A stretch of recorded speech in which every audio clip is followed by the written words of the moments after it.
This is Stephanie Loxamana, and you're watching PhilippineNews.com.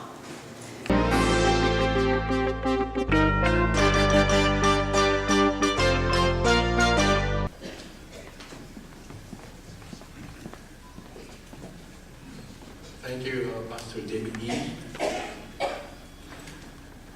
Wow. Honestly, when I was working with the Chamber of Commerce, we said we'll plan for 200, maybe less. And so I said, wow, I'm worried that there could be a lot of empty chairs out there, even with 200. But tonight, I'm really very, very honored and grateful to all of you for your presence. Your presence is important and significant because it means that you are concerned about, not really concerned, but you want to know more about the city of Milpitas, whether you reside in Milpitas or not.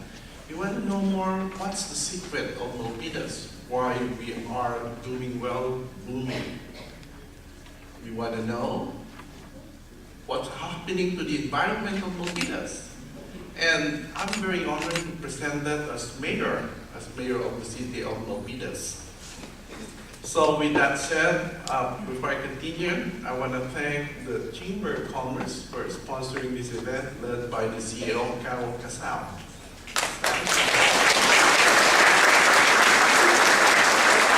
And the board of directors and members of the Chamber, they're great partners of the city in supporting businesses.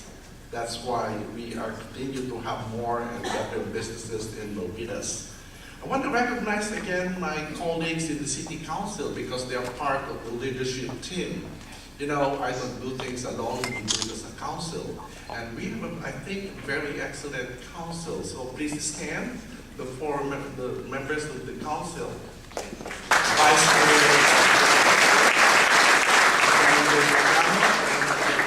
Mayor and Vice Mayor, Council Member Gomez. Thank you. Thanks to our special visitor from San Jose, our neighbor, Milpitas District, Honorable Constantine. We work together so that, I always tell him, if you make the district bad, it will be bad. And he says the same thing too. If your Milpitas is bad, the district will be bad. So we try to work together and make it good and excellent.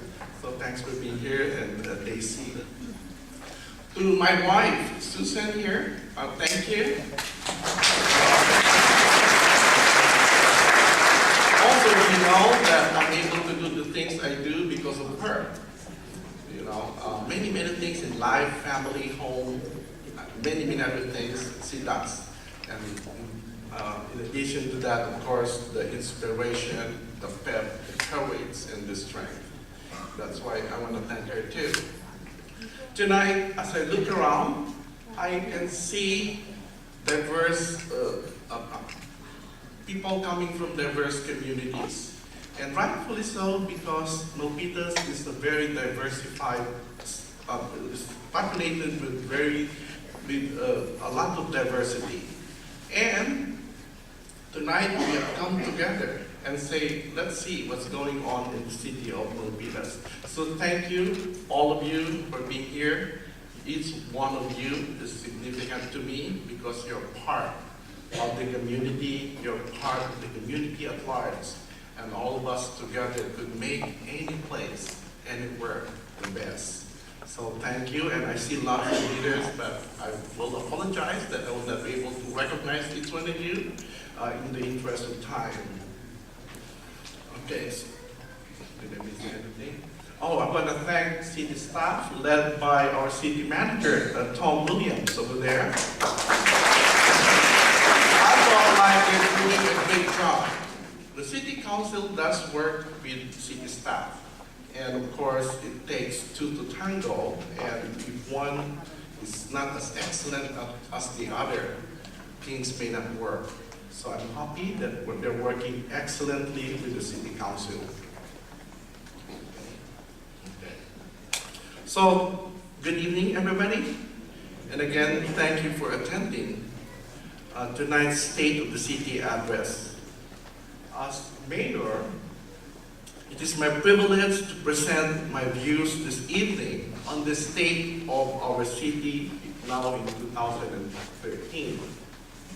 Before I begin, I want to reiterate my gratitude to all of you. And bear with me, because I will share with you good information that hopefully at the end, you will be proud and say, yes, I'm glad I'm part of Milpitas.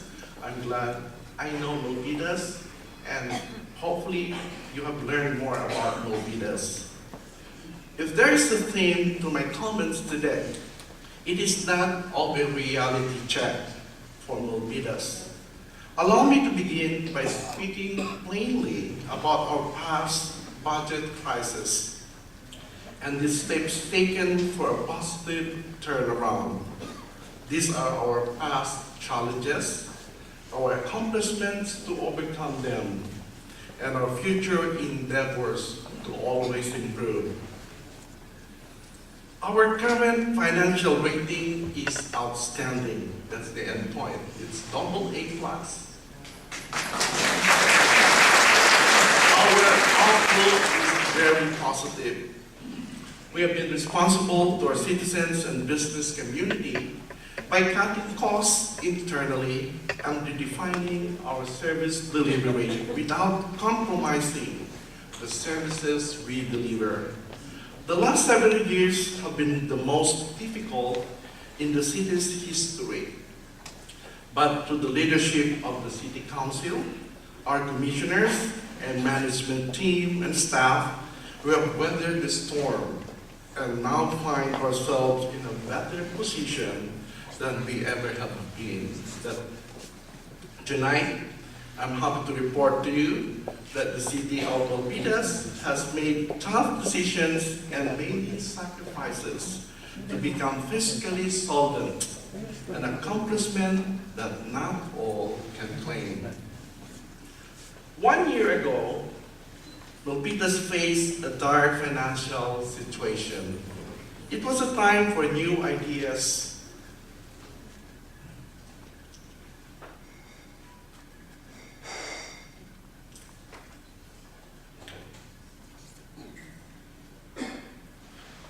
determination, and surely not defeat. The Milpitas City Council cut more than 9.2 million of the city's 69.2 million general fund by the end of fiscal year June 2012. The budget deficit caused by the California Supreme Court decisions to uphold the elimination of redevelopment agency funding required that the city of Milpitas reduce expenditure by 7 million. And with an additional 2.2 million structural deficit to resolve, a reprioritization of services was in order. We made those unpopular but necessary decisions to cut costs and live within our means without asking our citizens to pay more in taxes. All in all, we cut 6.5 billion in our budget to a reduction in our full-time workforce and employee concessions of up to 15% in wages and benefits. And service delivery models are made to optimize cost efficiency for our citizens, like contracting out some services. This allowed us to become a more responsible government with your tax dollars. Regrettably, I'll report to you that with the added potential loss of 39 million annually in redevelopment agency funding due to the actions of the governor and the state legislature, all these cuts were not enough. But our priority is and will continue to be safety of our citizens, clean parks, quality roads and infrastructure, and economic prosperity to a strong base by retaining and recruiting businesses and local job creation. There's a Chinese proverb that fits our situation, which says, in the wind of adversity, there is a seed of equal or better value. This is what our community is working on now, the seeds that will grow towards a secured future. Although it involved making sacrifices, our annual structural deficit is resolved. We now move forward with the fiscal health to make sound economic decisions that will strengthen the city's infrastructure and ability to deliver services. The leadership of the City Council guides the city's work to provide a balance between revenue-generating ventures, such as new development, with the need for infrastructure upgrades, those for safe streets and quality city service delivery. This is a balance that the City Council weighs with every decision as Milpitas grows and sustains quality service. As part of my reality check over the last year, I've been asked, what were the impacts on residents and businesses? And it did have some impact. One is we have to reduce non-essential services, such as public works maintenance and some recreation programs. We have to have reductions in police and fire protection. Capital improvement projects were delayed or not completed, such as deferred repairs and other public works maintenance operations. We have to cut some hours in our library, and we have limited the ability to provide code enforcement activities. A recent concern is the lawsuit brought by Santa Clara County to obtain $150 million of the city's assets. This is a major challenge that the council, the city manager, and the city attorney will aggressively address on behalf of Milpitas residents and businesses. Although this is a wait and see situation, it will not affect annual budgets for the delivery of services. However decided by the courts or through mediation, it will affect development and improvement projects that the city needs in its pursuit for growth and healthy vision. For example, projects on hold are 250-room Olof Hotel at Tasman, a new park development north of the library, a new elementary school and a sports field on an 11-acre lot, and an affordable senior housing project on South Main Street. Hopefully, the county and the state will come to their senses and allow these prosperous and community benefit projects to proceed. But in spite of that, we're still continuing to pursue, keep, and implement these projects. I have two types of plans to address the challenges facing the city.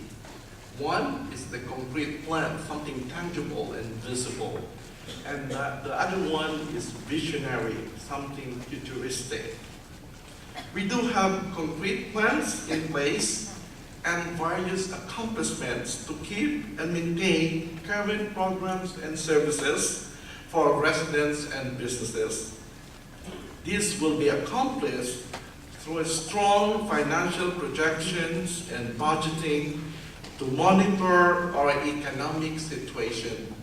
And we do that by keeping our social financial policies in place to avoid a structural deficit. We also are open and to welcome new opportunities that generate revenue to the city.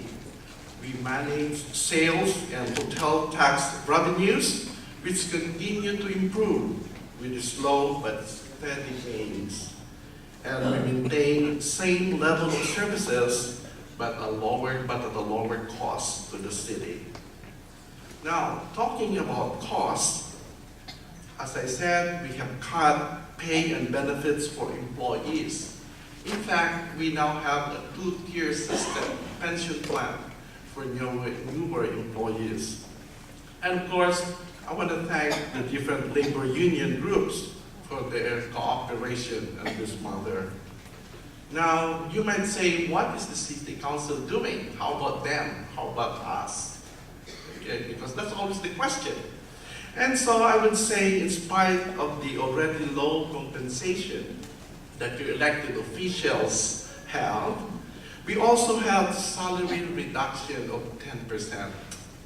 And the removal of our medical insurance benefit, which could sum up to around 20,000 per year. In other words, we do share.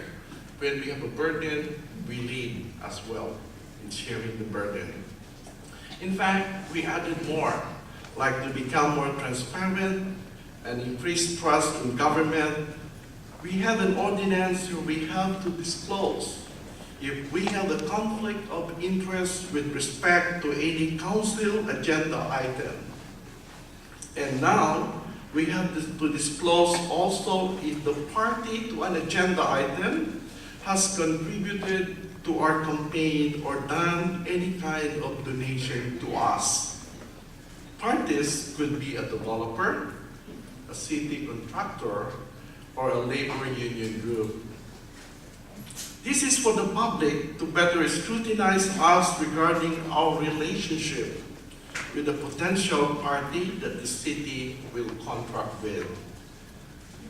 Also, under campaign finance reform, we have lowered the maximum individual campaign contribution to $250, and aggregate contribution is considered. We try to avoid the influence of special interest groups. We have continued to find new revenue sources and generate support for changes. For example, we have successfully supported the Walmart expansion, great mall improvements for new stores, and the digital billboard signs where the city shares in the advertising revenue. We have continued aggressive economic development programs to support businesses, like, I want to mention Flextronic and SunPower as examples of business retention and attraction. Zollner Technologies as an example of business attraction. SanDisk Corporation expansion as an example of business growth. And not just big companies, we also have the welcome mat out for small businesses that make Milpitas a great place to shop and eat. And the big news is we're currently processing the development application for the Pacific Mall of Milpitas at MacArthur Ranch. This could be the largest Asian mall in the region.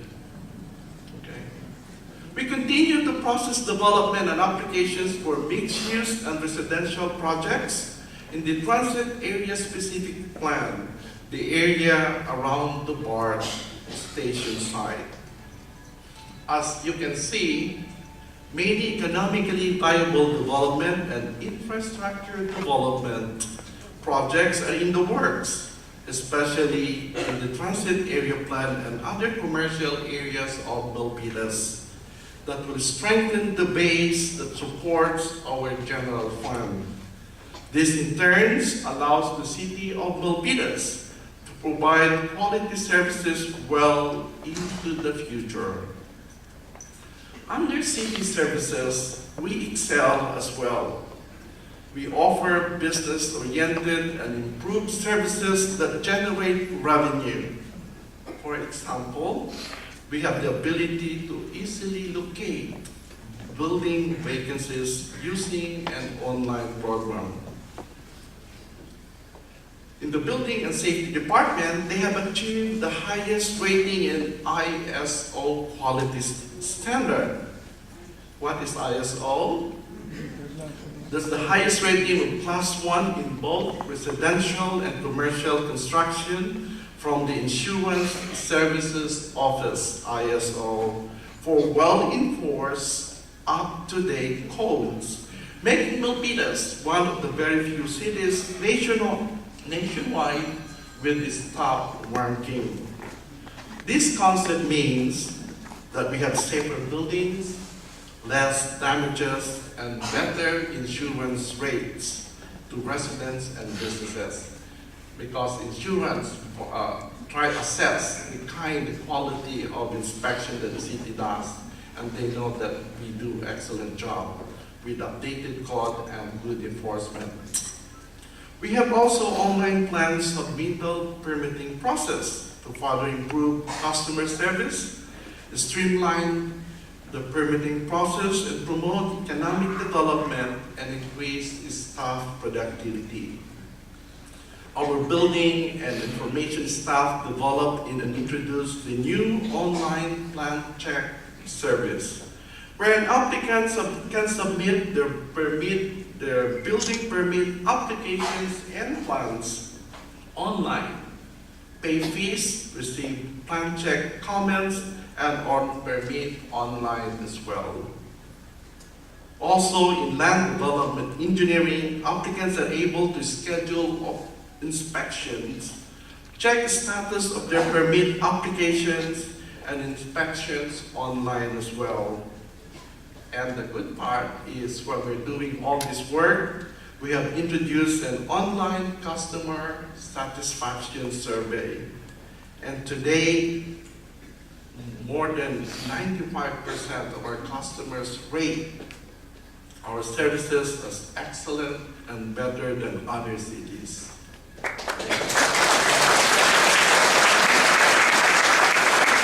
All these improvements place Milpitas in forefront of Bay Area cities for the most efficient and streamlined permitting and inspection process with an excellent customer service record.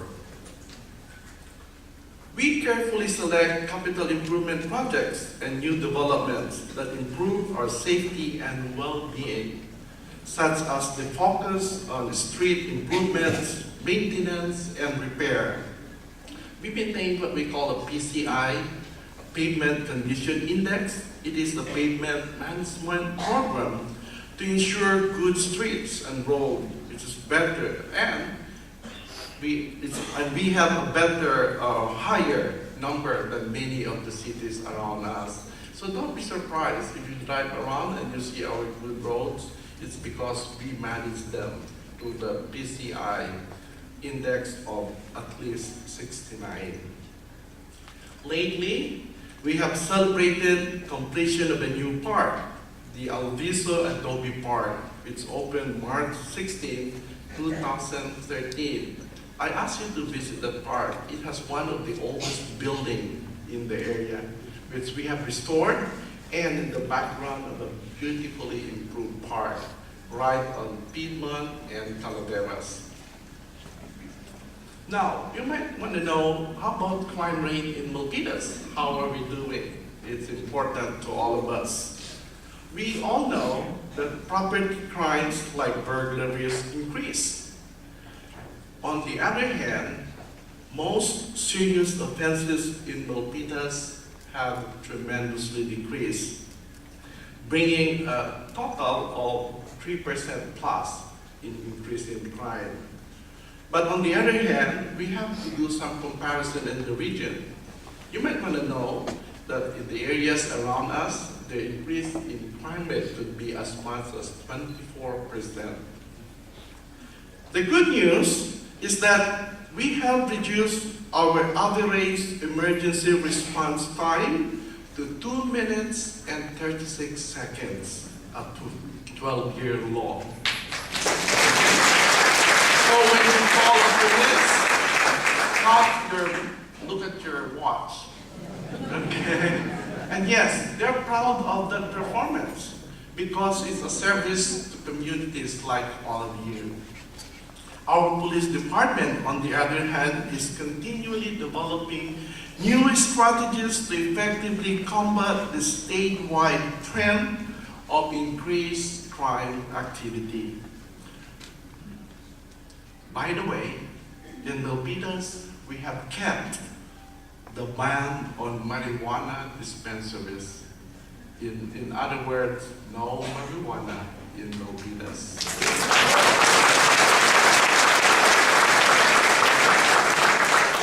We have continued to support our students and schools, like providing a school resource officer, helping in the preschool literacy program, and funding our crossing guards for student safety. In fact, recently, we have increased their pay to make them at par with neighboring cities. We value our public servants like our crossing guards. You might be wondering, how about PG&E? We have those problems as well, right? But I want to report that we have worked closely with PG&E on the gas pipeline safety program to ensure our safety. In other words, inspection, testing, documentation, and monitoring plans are completed in the city of Milpitas. So we can say, along with the PG&E, that we are safe as far as they are concerned.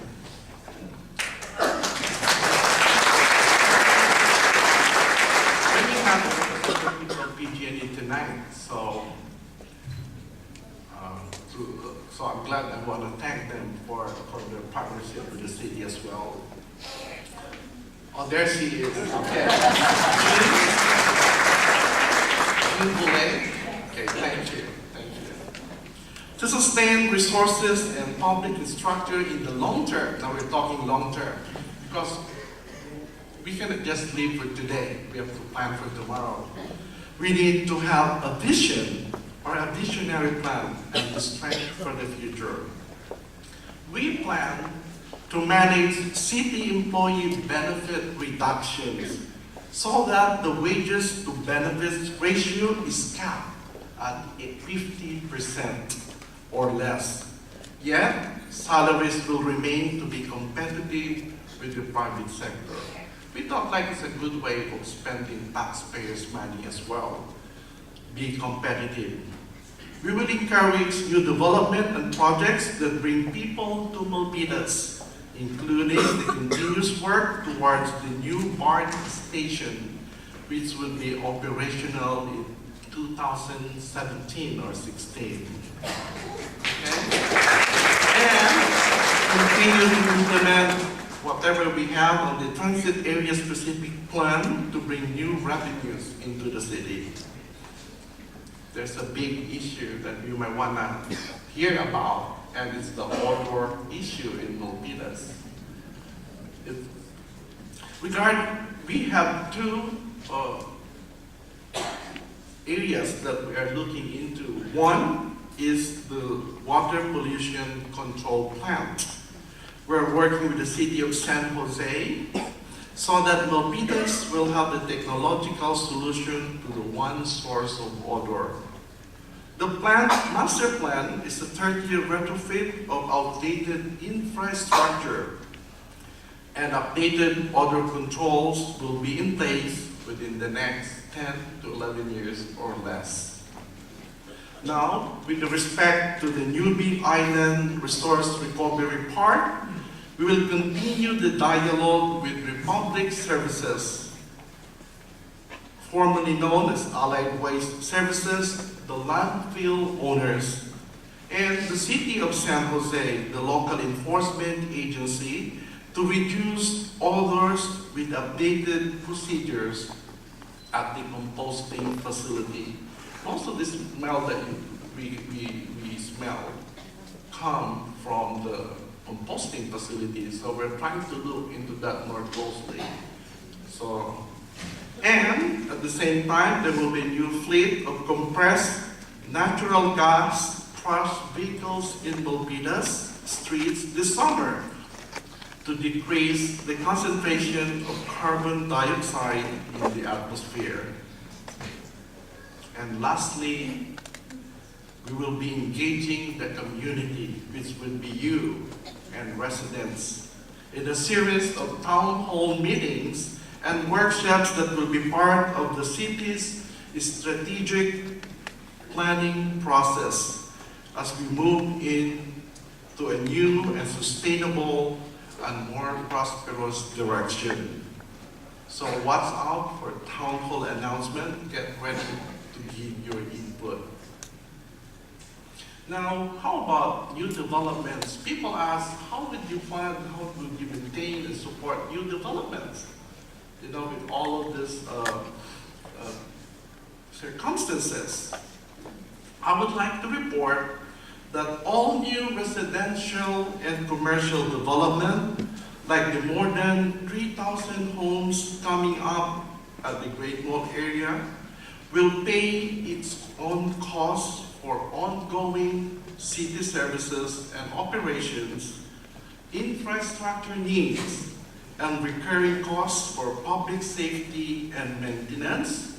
And this is to the establishment of what we call the Community Facilities District.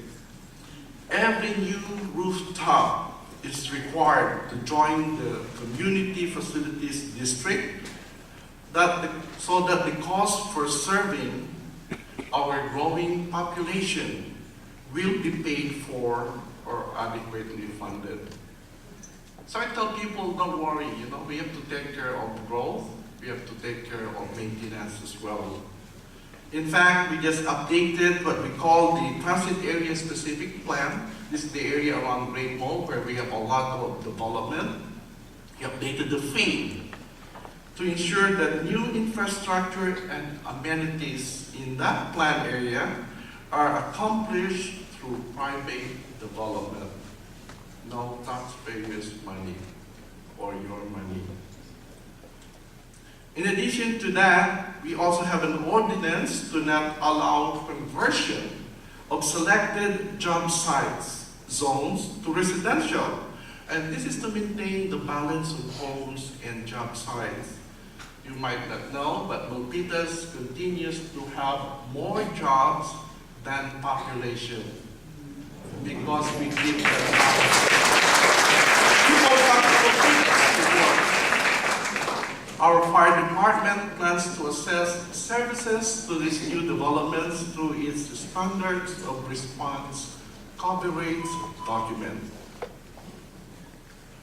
With that said, maybe I should go to a possible other thing, which is the way to move forward, which is a call to action for the people of Milpitas and for the businesses in Milpitas. First, we need to be open to new ideas, new solutions, new technologies that will propel our city forward.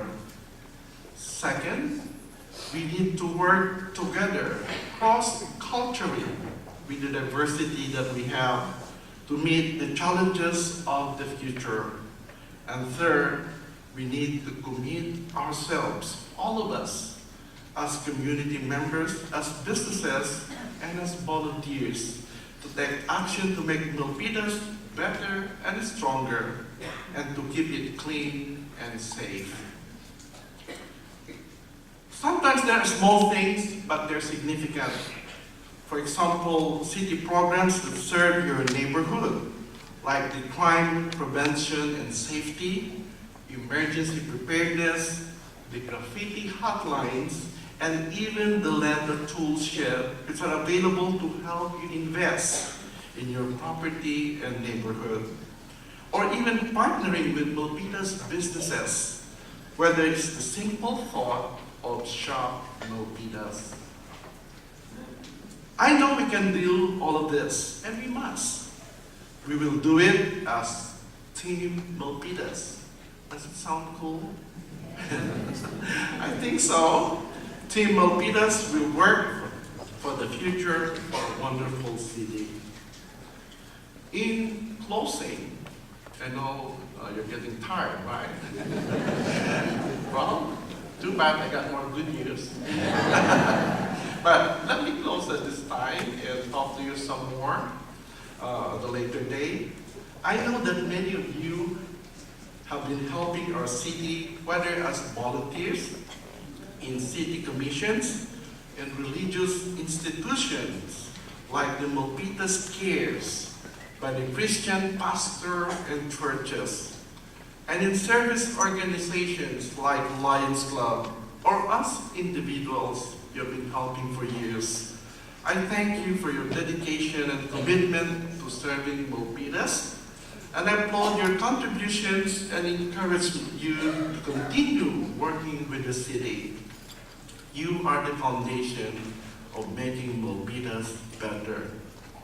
I believe that we have the ability with the business, the public sector, the non-profit organizations, religious institutions, and service organizations, and community members to agree on a common set of goals and outcomes that would propel us to work together and meet our community needs.